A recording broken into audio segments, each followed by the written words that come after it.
Ladies and gentlemen, the President of the United States.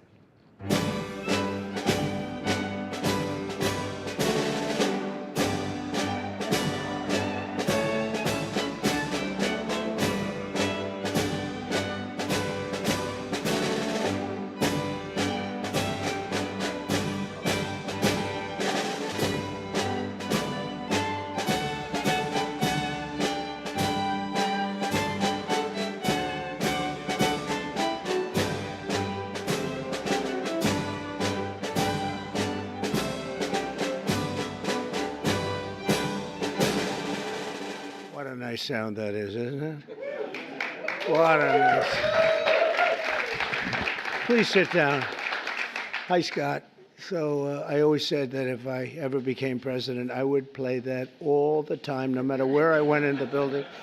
But I've never really gotten to do it. I wanted it for breakfast, lunch, and dinner. It's so beautiful. And pardon me for being late. We had a great meeting with NATO, the Secretary General, and we're going to do something a little different for this country. We're going to supply weapons to NATO at a large amount. They're going to deliver the weapons, and they're going to pay for 100% of the weapons. So, a little different. A little different. Hi, John. So we're really, that's a big thing. And we thought we had 4 deals, Howard, right, with Putin. Somehow they end, and we get off the phone. Oh, that was a very nice conversation. And then he sends missiles into buildings someplace. I said, what was that all about? So anyway, so we're going to be doing that with NATO, and it's fully approved, fully done. We'll send them a lot of weapons of all kinds, and they're going to deliver those weapons immediately to the site of the war, different sites of the war, and they're going to pay for 100% of them. This all was made possible by going from 2 to 5% a month ago when I went there. So, yeah. And those countries, those European countries, and I said, look, we have an ocean. It's not fair that we did, because under the Biden administration, we paid about 3.5 times more than they did. We were in for $350 billion. Got nothing for it. We were in for $350, and they were in for $100. So, which really meant one thing, because you have great business leaders here. It meant very simply that they were better negotiators than our president was. But so this is a very important thing, and hopefully that will come to an end. At the end of 50 days, if we don't have a deal, then we're going to have to do. We have no choice but to do secondary tariffs. You call it secondary tariffs, which are pretty tough. Which we don't want to have to do, but let's see what happens. But we thought we had a deal. Numerous times I'd get home, I'd say, First Lady, I had the most wonderful talk with Vladimir.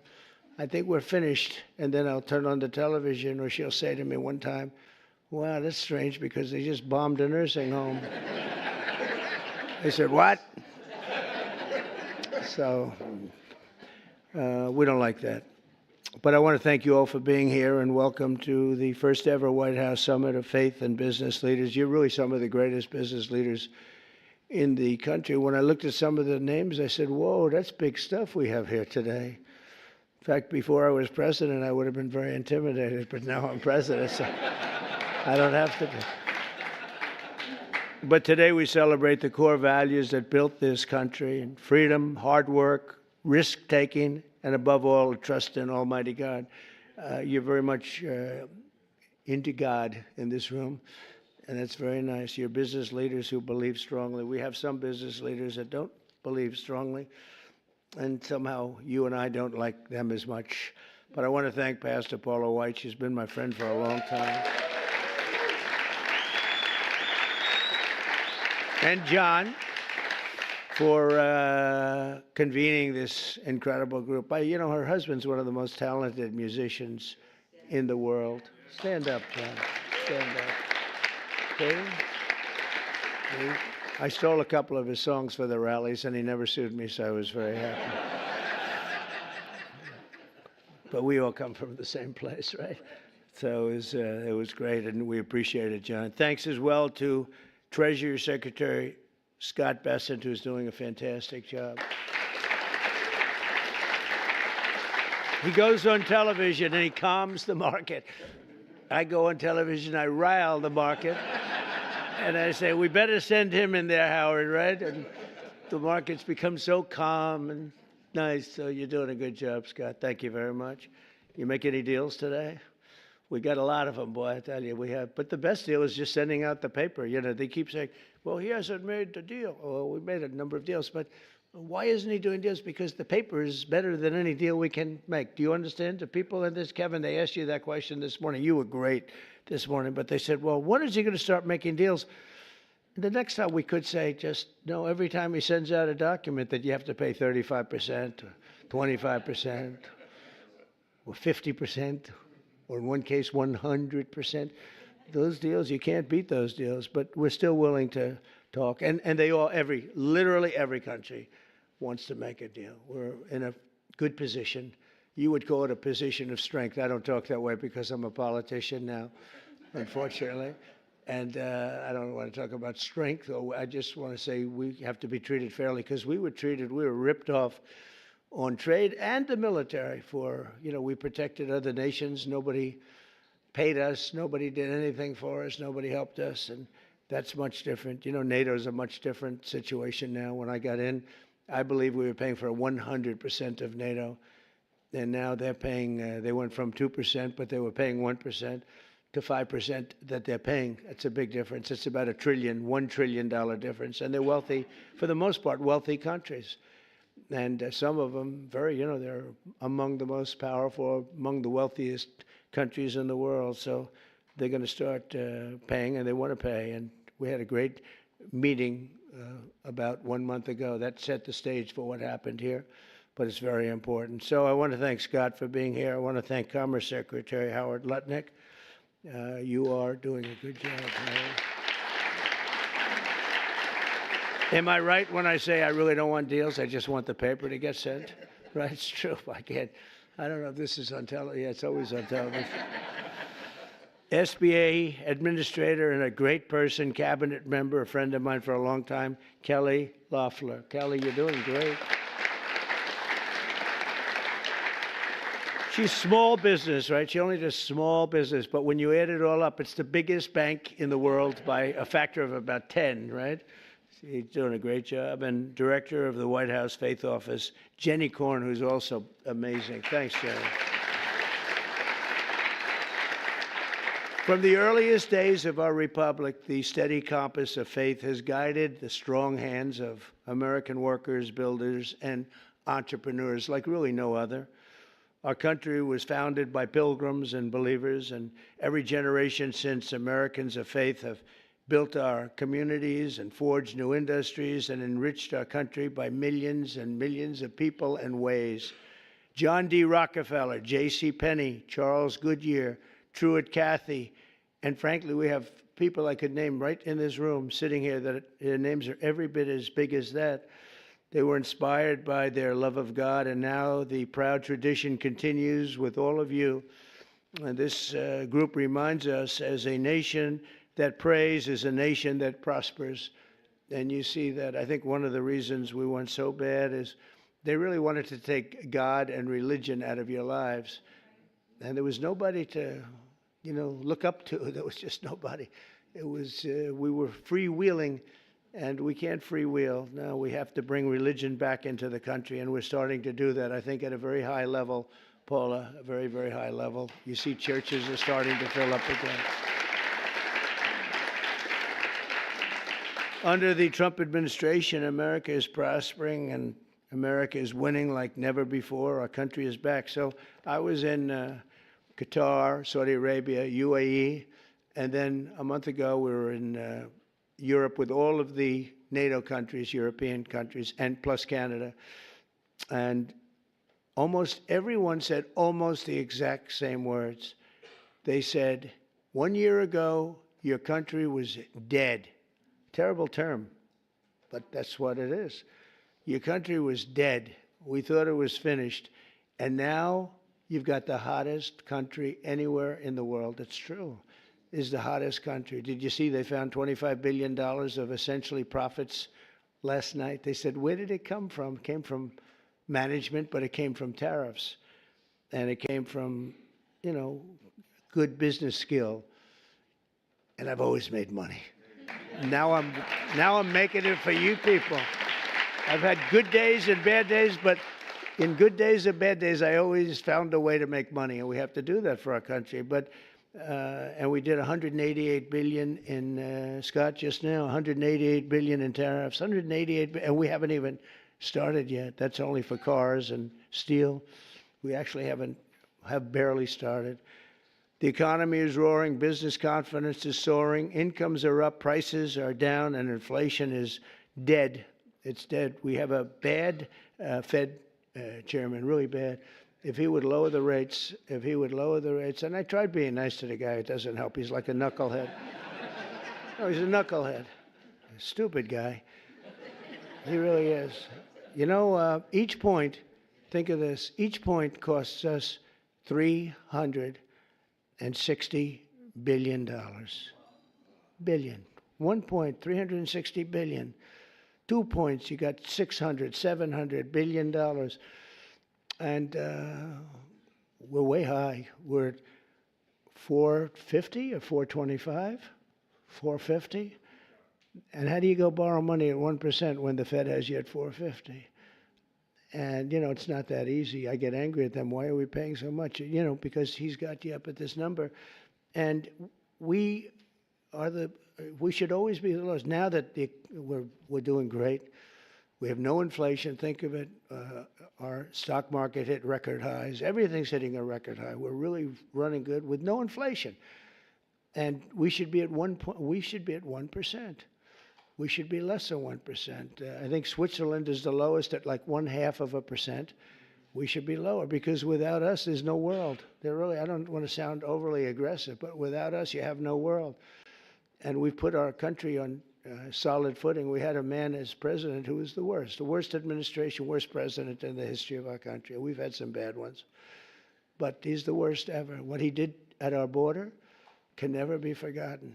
25 million people allowed to pour into our country, all unchecked, unvetted, murderers, gang leaders, gangsters, people that you don't want in our country under any means, terrorists. We have many terrorists in our country, and we're watching them close. Tom Homan, by the way, is doing a phenomenal job. Christine Noem is doing a phenomenal job. We had last week, it was reported, nobody, not one, even I don't know if I believe that number, but it's done, the numbers are done by liberals. So they said, did you know that? They said we had nobody, zero, cross our border. It's the first time that ever happened. Zero. Did you hear that? It's like crazy. But we have people from mental institutions, insane asylums even. That's a mental institution on steroids, essentially. But we had people coming into our country. We can't have them. And we have to get them out. But we can never forgive this administration, this past. And I'm okay with administrations. I mean, I can go through a Democrat administration, say, hey, look, they worked hard, they tried hard. But the things that they did to this country, we can never, ever forget it. From the rigged elections to the border, to the transgender for everybody, from men playing in women's sport. Do you ever take a look at some of these records? There was a long-distance race, a marathon, where they had a great female runner, a number of them, but they had one in particular, and they had just an average male runner who had transitioned. He won the race at the end of the day by 5 hours and 14 minutes. They waited for 5 hours. The weightlifting records are better, though. The weightlifting records are better. You know, the way they took a record that hasn't been broken for 18 years. 18 years. And, you know, they'd add a quarter of an ounce on each side of the barbell. And they'd just, a little tiny piece of stuff. She'd go up and she couldn't get it up. And this guy comes along. Have you lifted before? Yes, at a low level. He was a low-level lifter as a man, but transitioned. And he goes up to that thing. Bing, bing, bing, bing, bing. Could have done it all day long. Broke the record by 119 pounds. The whole thing is crazy. The swimming records are pretty good, too. You got to see that. I told the story. You had this great group of young ladies, and they grew up with each other because, they sort of swam at the top level. And they were swimming, and one girl was seriously injured. She looked left, and she saw the same girl she grew up with, Kelly, in California. Same girls, that young age, they sort of rise to the top. She looked to the right, she saw the same girls, but there was this giant standing right next to her.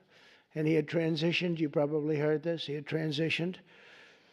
And she'd never seen her before. And when the race was started, he blew by her so fast that she suffered massive windburn. They had to take her. It's true.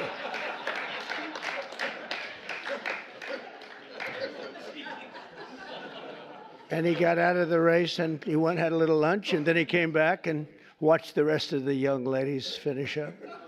The whole thing is crazy, and it's so demeaning to women. It's so demeaning to women. But it is what it is. But what they did to this country, and we ended all of that, as you probably know. We ended the woke. The woke stuff is no longer in favor. But we're doing fantastically. Wages for blue-collar workers have surged by the most in over 60 years. Gas prices have reached the lowest level in 5 decades. Actually, we're going to see some really good numbers. Drill, baby, drill. Drill, baby, drill. I got to make sure that people can afford to produce the gas. But the gas has gone to the lowest level in decades. And you're seeing $1.99, $1.98, and I saw $1.95 at certain states. Not California, because every time it goes down, they add taxes onto it. You're at $6, $7. They just add taxes. All they do is they keep adding taxes. Terrible governor, doesn't know what he's doing. He may be a candidate, but if you go by success, you can't have him be a candidate. And on Friday, it was announced that the United States Treasury ran a budget surplus. Is that true, Scott? In June, for the first time in many, many decades. Wow. I didn't know that. That's a good one, too. I'm going to have to put that in my repertoire, Scott.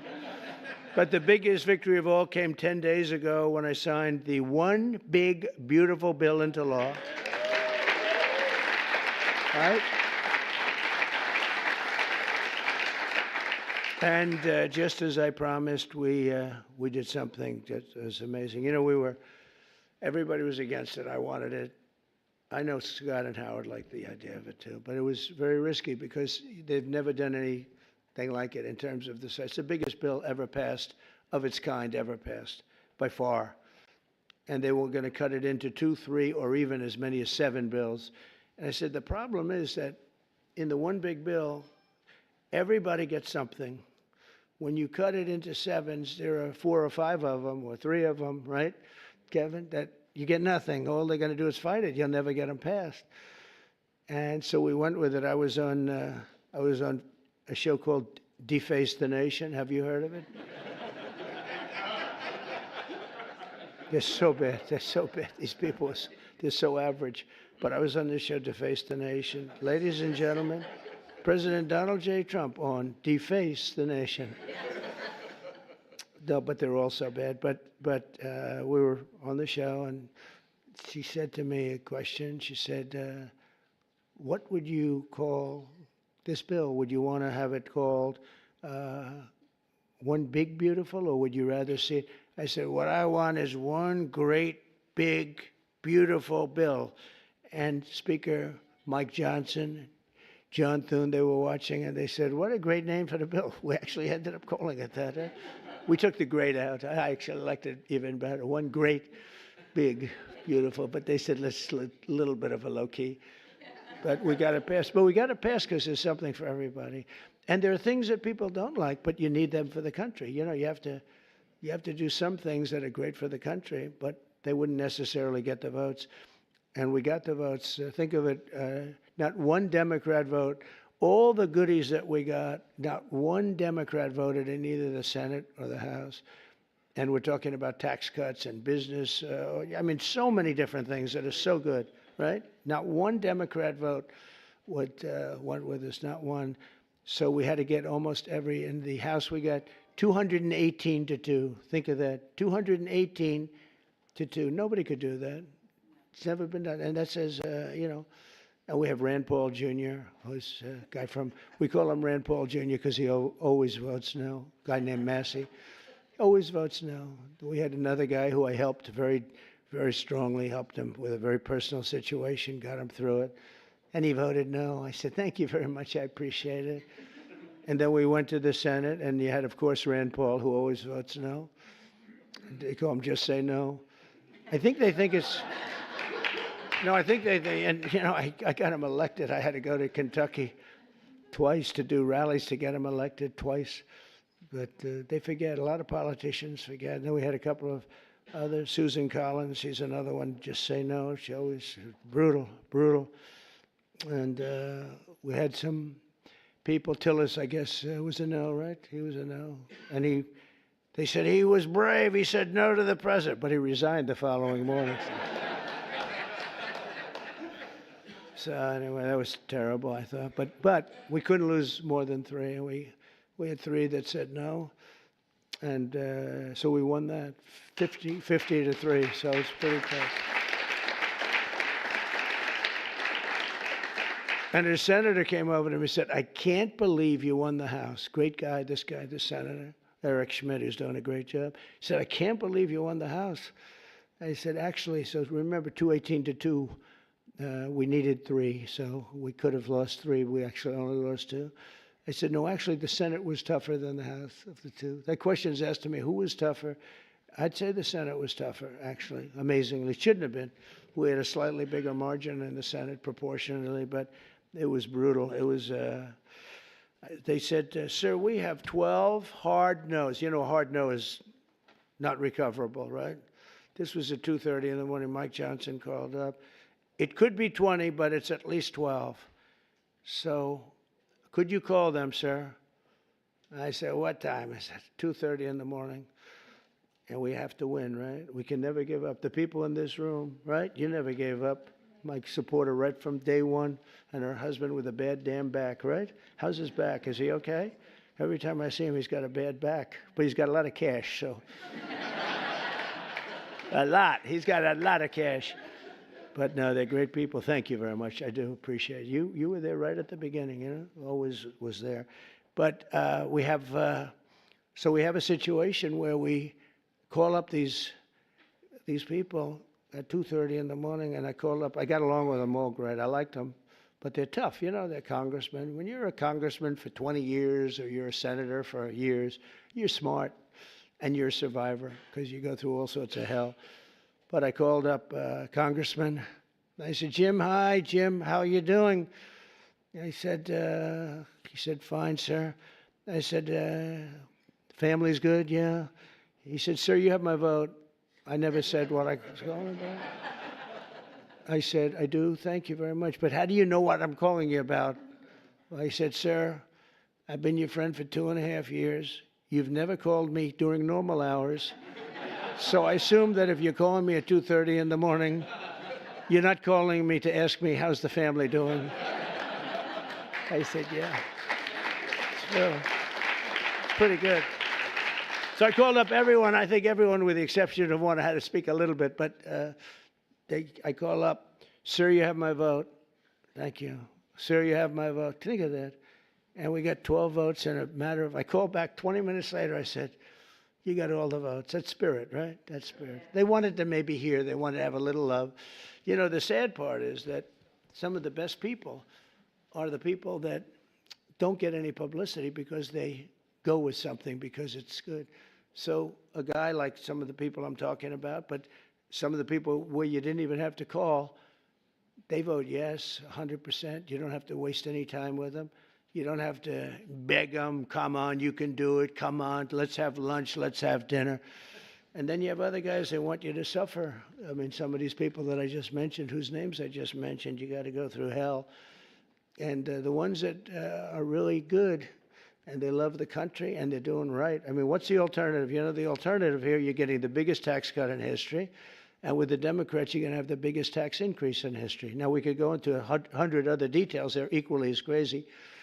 So I said, so what's the difference? So you're going to say no, and you're going to have the biggest tax cut in history this way, and you're going to have the biggest tax increase the other way, and you'll probably end up in a depression, because if you ever did that, it would be a shock to the whole world. That's what happened in 1929.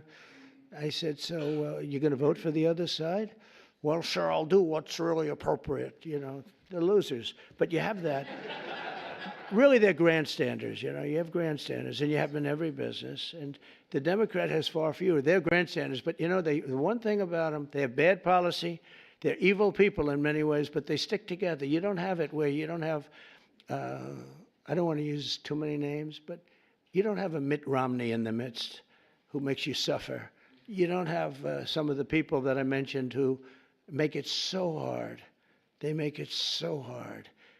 And the alternative is one of two things. You can either get all these things and make the economy strong, or you're going to literally have perhaps a depression where you people so rich, so beautiful, so nice to look at, will be totally busted.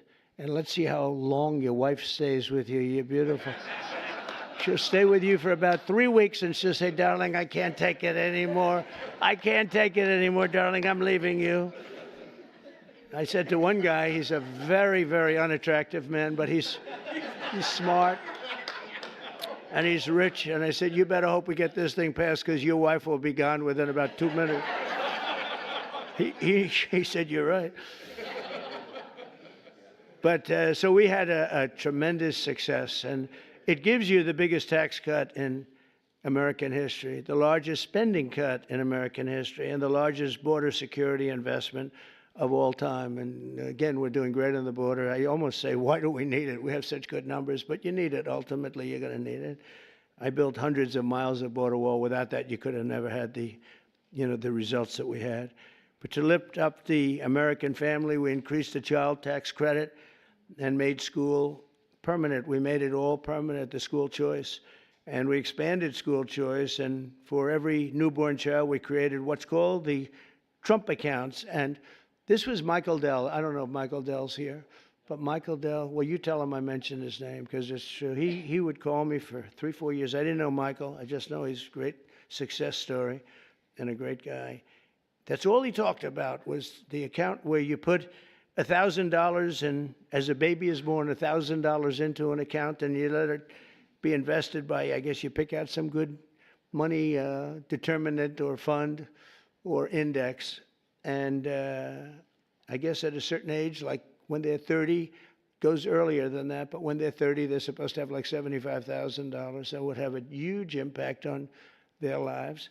And it could even be more than that. So that passed. And, you know, it's funny, that was one of the easiest things we had to get passed. Can you believe it? I thought so many people loved it. They actually call it the Trump accounts. And I didn't fight for that name, right? I didn't fight for that. I said, that's a very great honor. But Michael Dell was amazing. That's what he said he's going to invest billions of dollars doing it for children. He's going to put a lot of his money into it. But even more importantly than the economic success, we're restoring the spirit of our country. America is once again an optimistic nation. We were so down. It was depressing. We were so down. That's why I ran again. I got cheated. They rigged the election. But I said, you know, if I didn't think I won, I would have never run. Because that's like a poll, right? You lose, you lose. It's worse than a poll. But I saw the lack of spirit in this country. For 4 years, it was a dark, horrible place. And for people of religion who were arresting your pastors, they were arresting if you went to church and you had a service outside. And the reason outside, because you had the COVID. And you could go outside. They'd arrest everybody for even having the service. I'll tell you, religion took a big hit because of the way they treated all of us. And we now have a confident nation, an optimistic nation, and we have one nation under God, and we'll always keep that term.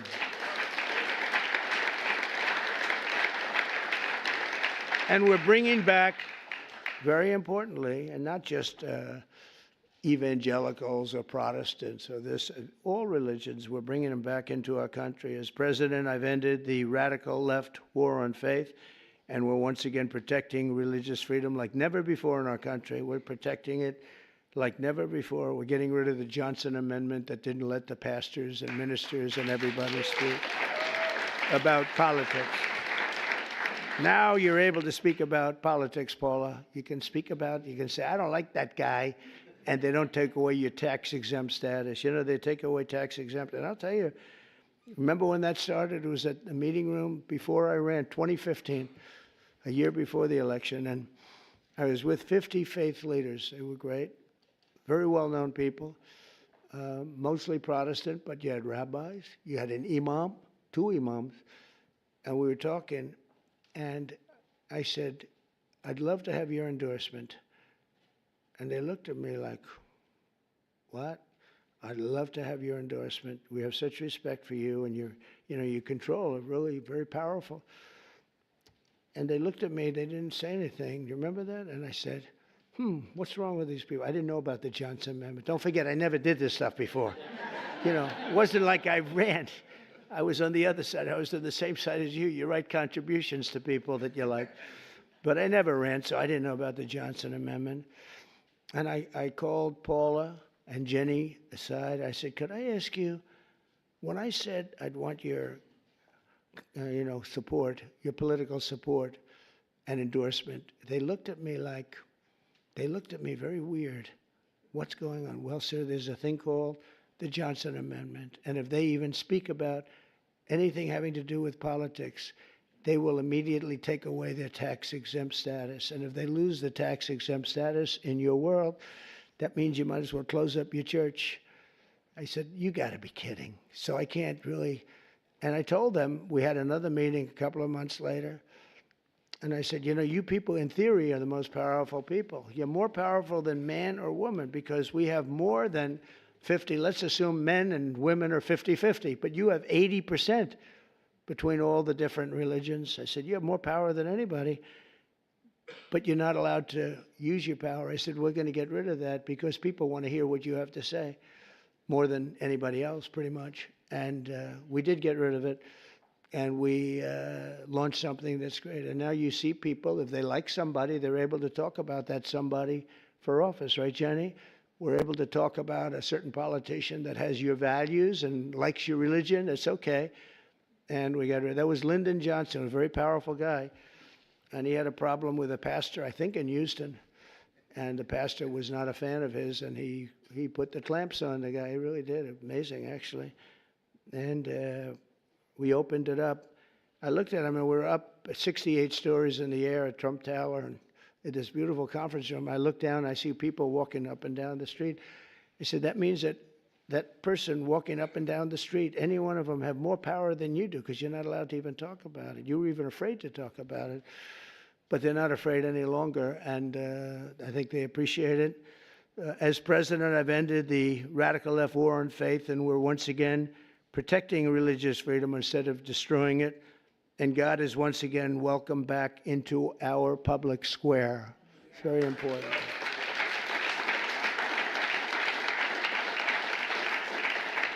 And I stopped the Biden administration's persecutions of Christians and pro-life activists. They would put people in jail if they even uttered the word. And, well, look at me. I mean, look what happened to me. I was under investigation more than the late, great Alphonse Capone. Think of it. Al Capone would kill people for dinner. If he left the room and he didn't like them, he'd have them shot, killed, buried under a building someplace as part of the foundation of a building. They're all over the place. And I said, I had more time under investigation than the legendary Alphonse Capone or probably anybody else.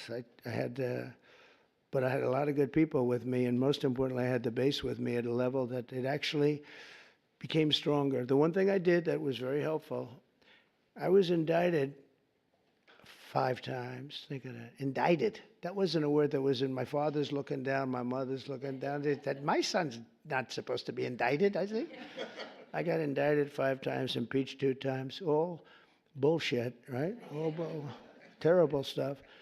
And I got impeached for making a perfect phone call.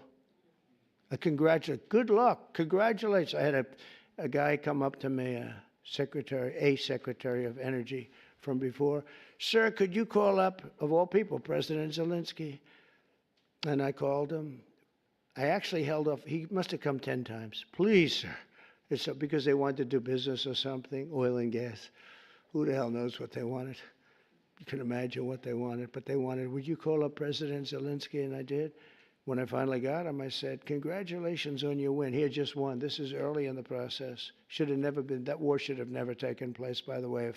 If the election weren't rigged, that war would never be happening right now. Millions of people being killed. That war would never be happening. But would you call up? So I say, hello, President. How are we doing? Everything good? Good. Congratulations on your big victory. Wonderful job. Great, great, great. Hang up. That's it. I get indicted for making a phone call. I told that secretary, who wasn't the smartest bulb, he wasn't Rick Perry. You don't want him on your debate team, let me put it that way. Rick, you're not going to be on my debate team, Rick. But he's the one that asked me to do it, Rick Perry. And I said, thanks, Rick. That was a wonderful suggestion. I just got indicted over your stupid call.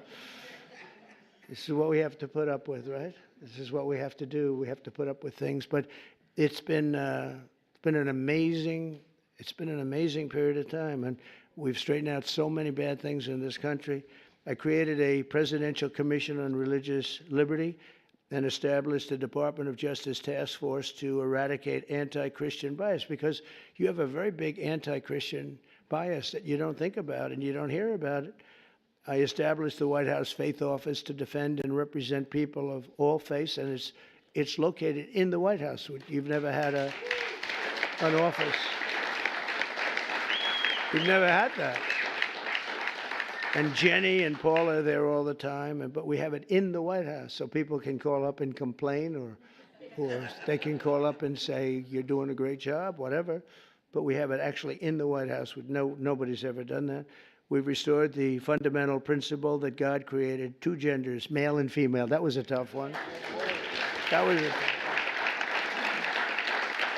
And we're defending parents' rights where the parents' rights have been taken away from them in schools. You look at some of these school boards, it's like they're brutal dictatorships, and we brought it all back. The parents have the control now, and last Monday, we effectively eliminated the infamous, as I said, Johnson Amendment, such a big deal, and various other amendments and things that really took away your free speech. That's what they've done. They've taken away free speech.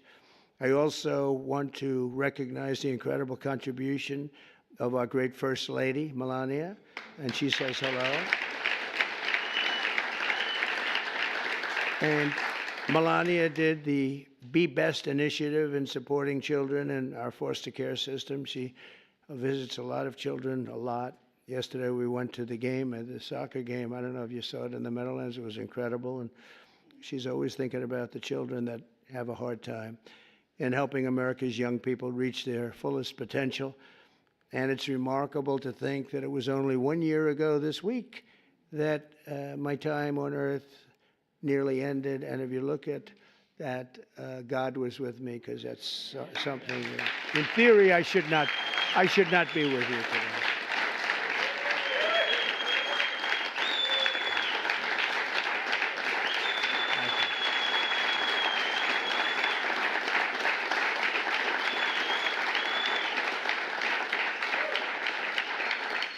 Well, I believe that, and I believe it, that my life was saved by God to really make America great again. I really believe that. I think I have a son, he's a great shooter, like a championship shooter. Don and Eric was a great shooter, both of them. But they said that at that distance with that gun, you didn't have a chance. And we turned the head at the right time, didn't we? Huh? We turned the head at the right time. So I don't know. Some people say it was lucky, and some people say something else. I say something else. I think God helped us. So I always believed in giving back to this nation, a nation that we love so much, and I know that everyone lives by that same sacred principle. The people in this room do, I can tell you. I hate when I see complainers, people that complain and they don't do anything about it. Like, in many cases, the media, not all of the media. I must have had something because we won in a landslide. Think of it, we won every swing state. We won by millions of votes. We won the popular vote. We won there's a district vote that's very interesting. It's where the whole map is Looks red for Republican, by the way. But the whole map came out, I think it was 2,750 to 505. Think of that. That's broken into little districts, little areas. We had an unbelievable election, and so I don't know, somebody said, yeah, how do you win without the press? But we have a hidden press, and the real hidden press and the hidden vote is the people and the word of mouth. Word of mouth is more important than the press, and they see what we do, and they see how we do it. I want to thank all of you and your great communities, and just it's a blessing to our country that you're here, and a blessing to our country that you become so successful and so great. And people look up to you, have no idea. You don't know. We take things for granted. You don't know. The people in this room are amazing. I even, looking at that list, I really said, that's something great. And you're all believers. I think, Paula, you wouldn't have invited people that were, not a lot of, is there an atheist in the room? Any atheists? I don't think so. I wouldn't want to raise my hand if I were. I'd be in big trouble. No, you invited all people that are outstanding in faith and success, and it's a very noble group. But it's because of the patriotism and goodwill of citizens like you that America remains strong and faithful and free.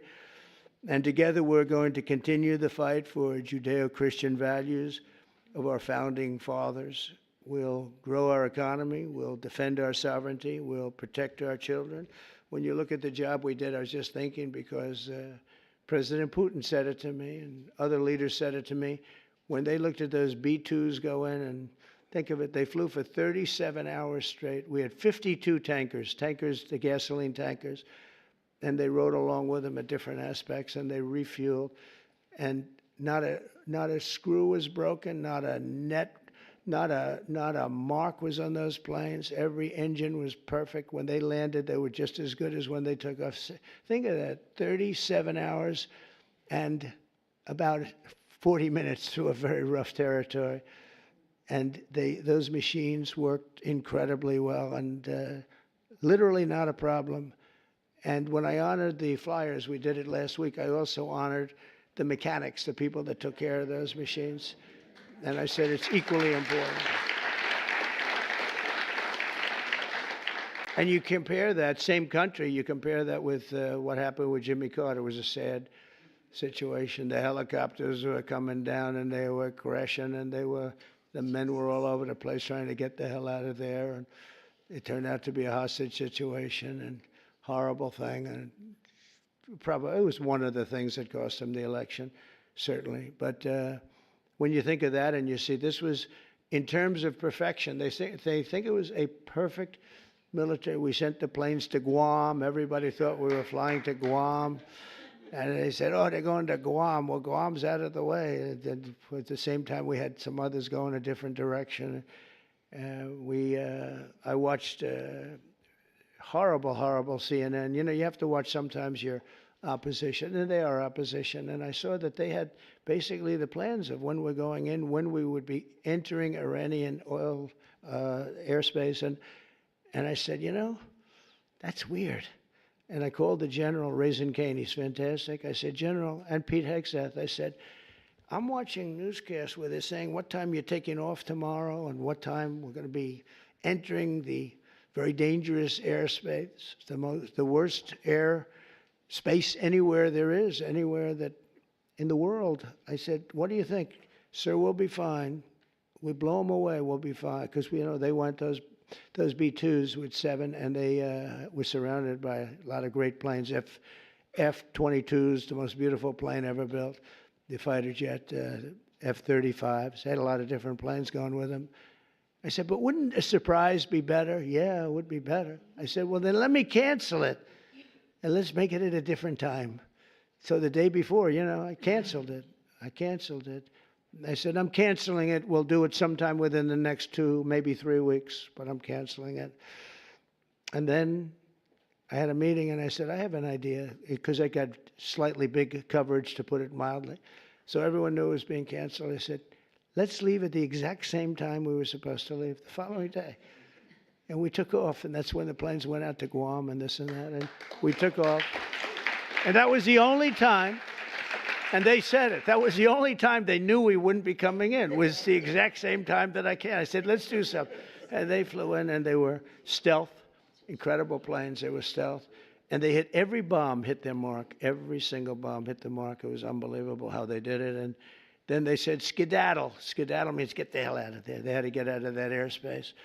But it was an amazing thing, and I think it was so great for our country in so many different ways. You know, you see so many incompetent people, like the way we left Afghanistan with Milley and all these incompetent, stupid people. And Biden, I mean, it was him. Leave everything behind. We'll leave jets behind. I said to Milley, I said, so you mean to tell me, because I was going to leave. We would have left earlier than them, but we were going to leave with dignity and strength. I said to Milley, you mean you want to leave a jet fighter behind? Sure, it's cheaper if we do that. I said, wait a minute, give me a tank of gas and I'll fly it to Pakistan, or I'll fly it to someplace, or I'll fly it back home. Why is it cheaper? Oh, it's just cheaper. That's when I realized the guy was grossly incompetent, okay? He's telling me it's cheaper to leave a plane than it is that the planes cost $150 million apiece. Let's leave it, sir. It's just great. And they did. They left all, you know, I was taking everything, but they left it behind. But when you look at what happened and compare that to what we have now, we have a real great machine. I rebuilt the military in my first term, and we left some of it to Afghanistan and the Taliban, and they have their parades. I hate those parades. Every year they have a parade wheeling down our equipment on some very unattractive street. That's, you know, their Fifth Avenue. They show our equipment going down. Just it's getting older and older, but I hate to see it. But we're going to be working together to protect our children, and with the grace of God and blessing of Providence, we will lead our country to heights that it's never seen before. I think we're going to be more successful in many ways, but I think we're going to be more successful than we've ever been. And I do think this, if we didn't catch it, if we would have lost this election, our country was finished. I think it was, and we were run by incompetent people. We were run by an auto pen that nobody knows who used it. I think it's one of the biggest scandals in the history of our country. We were run by an auto pen. Nobody has any idea who used it, including Biden. He doesn't know. Saw that interview yesterday. He knew nothing. So it's a very terrible. We're against an evil group of people, and they're very smart, very smart. He's not, but they are. They took over the Oval Office. They actually took over the Oval Office. We can never let a thing like that happen again. So, Paul, I want to thank you very much, and I want to thank Jenny, and most importantly, I want to thank the people in this room. You really are incredible people, an inspiration to our country. And I know you don't know that. You don't think it because you're too busy working. But you are. You're a great inspiration to young people that want to be just like you when they grow up. And thank you very much for being here. And it's a great honor. And, Paul, I think you're going to say a prayer. I'll stay with you while you say your prayer, okay? Thank you very much, everybody. Thank you. Thank you very much.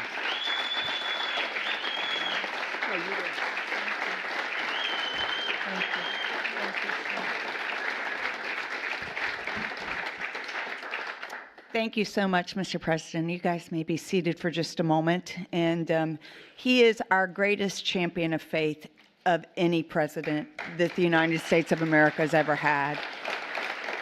We are deeply grateful for that. We are very honored that you are all here with us at the White House, and where faith is not sidelined, but has a seat at the table.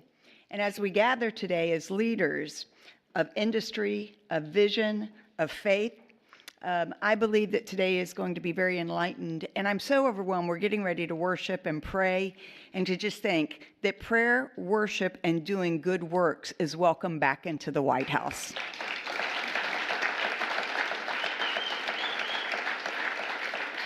President Trump is a historic and a bold move established the White House Faith Office to recognize some simple truths: that America is strongest when faith is engaged and not silenced, when believers are activated and they are not isolated. This administration understands that people who are of faith, who are entrusted with wealth and influence as you are essential to building a stronger, freer, and a more compassionate nation. You're more than just CEOs and business leaders and entrepreneurs. You're stewards on divine assignment, builders of legacy, and vessels of impact. You've been called by God to his kingdom for such a time as this.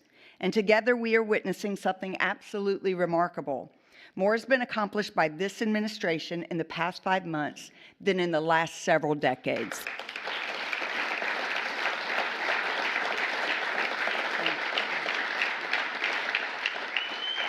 And that is due to the leadership of President Trump, his administration, and the great team he has assembled.